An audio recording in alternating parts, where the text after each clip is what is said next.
हिंद। नमस्कार दोस्तों, आप लोगों का बहुत बहुत स्वागत है आपके अपने channel Surya science classes UP 36 पर। आज हम समझने वाले हैं किरचॉफ का नियम। किरचॉफ एक बहुत ही महान वैज्ञानिक थे। इन्होंने विद्युत परिपथ के संबंध में दो नियम दिए थे। प्रथम नियम, जिसे संधि का नियम या बंद पास का भी नियम कहते हैं। सॉरी, जो प्रथम नियम है उसे संधि का नियम और जो दूसरा नियम है उसे बंद पास का नियम कहते हैं। तो आज हम दोनों नियमों को समझने वाले हैं। तो चलिए सबसे पहले समझते हैं प्रथम नियम। प्रथम नियम क्या है? देखिए, जैसे आप कोई भी परिपथ बना लेते हैं तो हो सकता है एक ही बिंदु पर कई कई तरह से तार आकर के मिलते हों। तो कई तरह से तार आकर के मिलते हुए दिखाई देंगे। तो जब एक ही बिंदु पर कई तरह से तार आकर मिलते हैं तो कुछ मार्ग से धारा आती हुई दिखाई देती है, तो कहीं से धारा जाती हुई दिखाई देगी। तो कहीं से धारा आती है, कहीं से जाती है। तो वैज्ञानिक ने यही कहा कि इस बिंदु पर जितनी धारा आएगी उतनी धारा चली जाएगी और बिंदु पर परिणामी जो धारा होगी वो होगी शून्य। यही कहा है। और इसी चीज को हम देखिए कैसे लिखते हैं।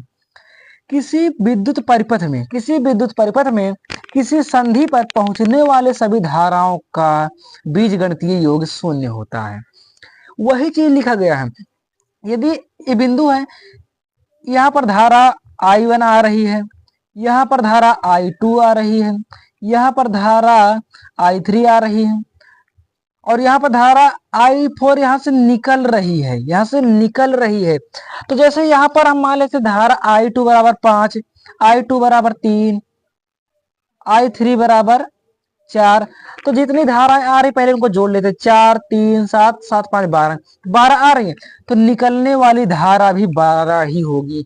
यानी कि जितनी धाराएं आएंगी उतनी धाराएं निकल जाएंगी।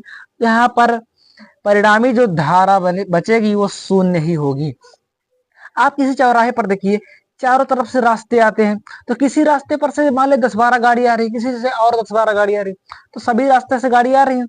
तो जितनी गाड़ी आ रही है उतनी गाड़ी निकल जाएगी। वहां पर कितनी गाड़ी बचेगी? शून्य। तो यही यहाँ पर उन्होंने कहा है। तो देखिए, जैसे मान लीजिए यहाँ पर बिंदु है, धारा 1 आ रही है, धारा 2 आ रही है, धारा 3 आ रही है, धारा 4 आ रही है। तो हम सभी धाराओं को जोड़ लेते हैं। तो बीजगणितीय योग का मतलब क्या है? जो आ रही है उसे प्लस में जोड़ेंगे, जो निकल रही है उसे माइनस में जोड़ेंगे और जोड़ने के बाद इसका मान शून्य ही आएगा। यहाँ पर देखिए, I1 कितना है? 3 प्लस 3, I2 कितना है? प्लस 5, I3 कितना है? 4, I4 कितना है? माइनस 12। तो यहाँ पर जोड़ेंगे तो 4 5 3 12 और 12 माइनस 12 0। तो यही किरचॉफ ने कहा था कि किसी संधि पर पहुंचने वाली सभी धाराओं का योग उस संधि से जाने वाली सभी धाराओं के योग के बराबर होता है। तो यहाँ पर एक बार पढ़ लेते हैं। संधि की ओर आने वाली धारा का योग तथा संधि से दूर जाने वाली धारा के योग के बराबर होगा। यह नियम आवेश संरक्षण के सिद्धांत को सिद्ध करता है। ये नियम आवेश संरक्षण के सिद्धांत को सिद्ध करता है और इसे संधि का नियम भी कहते हैं। तो पहला नियम आपको समझ में आ गया। आज चलते हैं दूसरे नियम पर। अब हम समझने वाले हैं दूसरा नियम। दूसरे नियम में एक बार पहले से पढ़ लेते हैं, फिर समझेंगे। किसी विद्युत परिपथ के किसी बंद पास में धारा और प्रतिरोधों का गुणनफल, यहाँ गुणनफल भूल गए हैं, धारा और प्रतिरोधों के गुणनफल का बीजगणितीय योग विद्युत वाहक बल के बीजगणितीय योग के बराबर होता है। अब देखिए, अब यहाँ पर हम समझते हैं। पहले एक परिपथ बना लेते हैं। यहाँ पर एक सेल जोड़ देते हैं। सेल इधर प्लस इधर माइनस, और इधर पर एक प्रतिरोध जोड़ देते हैं। तो ये सेल E1 और ये प्रतिरोध R1 हो गया। इसके मध्य में एक और सेल जोड़ देते हैं, इधर प्लस इधर माइनस, ये हो गया सेल E2, और इधर भी एक प्रतिरोध जोड़ देते हैं जिसे कहेंगे R2 कहेंगे। नीचे क्या करेंगे? कोई सेल नहीं जोड़ेंगे, बस प्रतिरोध जुड़ा रहेगा केवल R3, केवल R3 प्रतिरोध जुड़ा रहेगा। तो देखिए यहाँ पर जो सेल है इधर माइनस है उधर प्लस है, तो माइनस से प्लस की ओर धारा बहेगी I1, इधर भी माइनस से प्लस की ओर धारा बहेगी I2। तो इधर से तो कोई धारा बहेगी नहीं, बल्कि यही धारा घूम करके इधर दोनों तरफ से आके इधर को आएगी। तो I1 plus I2, I1 plus I2 ये धारा आएगी, तो यही धारा आगे की ओर जाएगी। अब देखिए यहां पर थोड़ा सा और समझते हैं।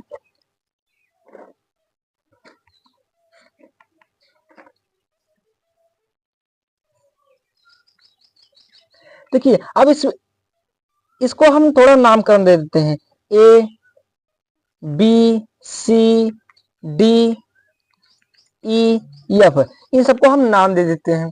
अब नाम दे दिए हैं तो देखिए एक बार फिर से पढ़ते हैं। यहाँ पर लिखा किसी विद्युत परिपथ के किसी बंद पास में धारा और प्रतिरोधक का बीजगणितीय योग विद्युत वाहक बल के बीजगणितीय योग के बराबर होता है। यानी कि किसी परिपथ में, एक परिपथ है, इसके किसी बंद पास में यानी कि सिर्फ इतने की बात करेंगे हम, सिर्फ इतने की बात करेंगे, तो इसके अंदर धारा और प्रतिरोध के गुणनफल का बीजगणितीय योग और विद्युत वाहक बल का बीजगणितीय योग बराबर होगा। धारा और प्रतिरोध का गुणनफल का बीजगणितीय योग, जैसे यहां पर समझते हैं, बंद पास ए बी ई एफ में, बंद पास ए बी ई एफ में, ई एफ में, तो यहां पर देखेंगे क्या हमें बोला गया है कि धारा और प्रतिरोध का गुणनफल का बीजगणितीय योग। तो धारा I1 और इंटू R1 प्लस में क्या हो जाएगा, धारा इधर I2 और इंटू R2।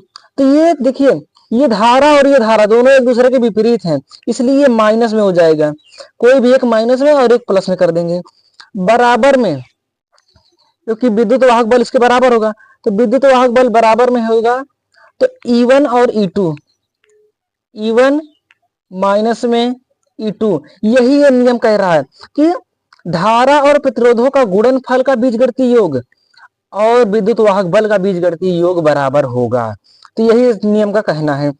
अगला देखते हैं बंद पास BCDE से, बंद पास BCDE में, यहां पर देखें तो धारा और प्रतिरोध का गुणनफल क्या होगा। धारा यहां पर I2 है, I2 और इंटू R2, धारा और प्रतिरोध का गुणनफल हो गया, और जोड़ेंगे प्लस में क्या होगा, प्लस में इधर हो जाएगा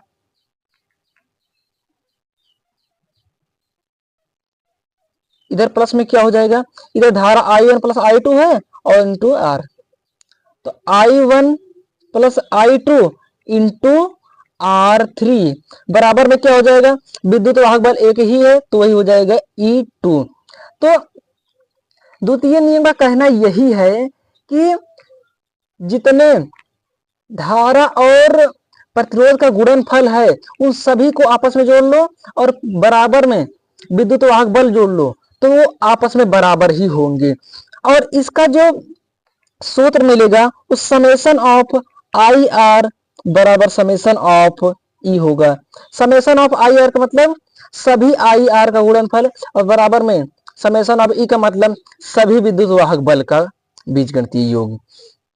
तो ये सूत्र होता, दूसरे नियम का सूत्र होता है, ये दूसरे नियम का सूत्र होता है। और इस किरचॉफ का जो दूसरा नियम है इसे हम बंद पास का नियम भी कहते हैं।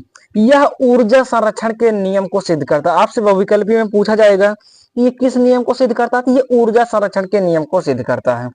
मिलते हैं नेक्स्ट वीडियो में नेक्स्ट टॉपिक के साथ, तब तक के लिए धन्यवाद। जय हिंद, जय भारत।